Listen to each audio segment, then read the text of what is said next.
নমস্কার, মই তন্তুগুরু শ্রী দেবশাসী জমা কামাকা। ছোট্ট একটা টিপস দেব।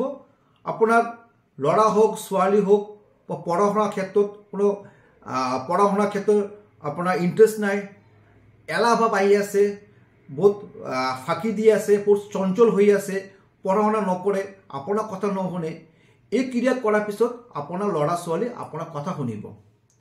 আৰ তাৰপিছত আপোনাৰ হাজবেণ্ডো চাব, হাজবেণ্ড ওয়াইফ সম্পৰ্কটো বেয়া, হাজবেণ্ডৰ খুব কাজিয়া হৈ থাকে, কথা নুশুনে। সৰু এটা টিপস, প্ৰত্যেকটা সম্পৰ্ক আপোনাৰ হাজবেণ্ড হোক বা ল'ৰা হোক ছোৱালী হোক আপোনাৰ খুব ভাল সম্পৰ্ক হ'ব।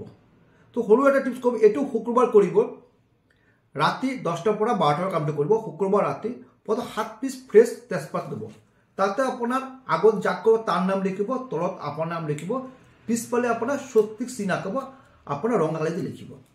এইটো আপনার লিখি অমুক মোর বশীকরণ হোক এই মন্ত্রটা 28 বার জপ করে আপনার পূজা পাঠ করে আপনার গার উত্তর রাখি দিব।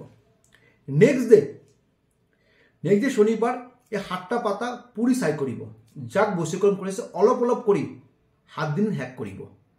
মই কলো এই টিপসটো করক, আপনার হাজবেন্ড হোক বা লড়া ছোৱালী হোক আপনাৰ কথা শুনিব, লড়া ছোৱালী পড়াশোনা কৰব, হাজবেন্ড সম্পৰ্কটো ভাল হব। মোৰ বহুত ক্লায়েন্ট হৈছে উপকাৰ পাইছে।